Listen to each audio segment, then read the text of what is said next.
রুবিনার রান্নাঘর, গ্রামের স্বাদে ভরপুর বিরিয়ানি। আজ আমরা এসেছি রুবিনার উঠোনে, যেখানে মাটির চুলার আঁচে তৈরি হচ্ছে জিভে জল আনা বিরিয়ানি। আসুন, গ্রামের এই আনন্দপূর্ণ রান্নার অনুষ্ঠানে আমরাও যোগ দেই। রুবিনা মুচকি হেসে বললেন, গরুর মাংসটা একটু কষে নিলে স্বাদ হয় অসাধারণ। হাসনা যোগ করলেন, আর আমি দিচ্ছি এলাচ দারুচিনি, গন্ধে মুহ করছে চারিদিক। রুবিনা হাসতে হাসতে বললেন, শহরের গ্যাসে কি আর এই স্বাদ পাওয়া যায়? গ্রামের মাটির চুলা রান্নার মজাই আলাদা। হাসনাও সায় দিলেন, ঠিক বলেছিস। এই খোলা বাতাস আর ঘামের গন্ধে যে বিরিয়ানি, সেটাই আসল। রিফাত আর সুমি কাদা মেখে খেলছে কাবাডি। হাসনা বকা দিলেও রুবিনা বললেন, খেলতে দাও, খেললে পেট ভরে খাবে। খুব গ্রামের দুপুরে ছেলেবেলার এই আনন্দ যেন আরও রঙিন। শহরের জীবন রুবিনার ভালো লাগে না।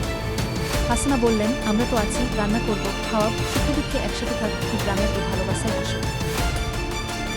এখনই আমাদের ইউটিউব চ্যানেলটি সাবস্ক্রাইব করুন, লাইক ও কমেন্ট করে জানান আজকের পর্বটি কেমন লাগলো।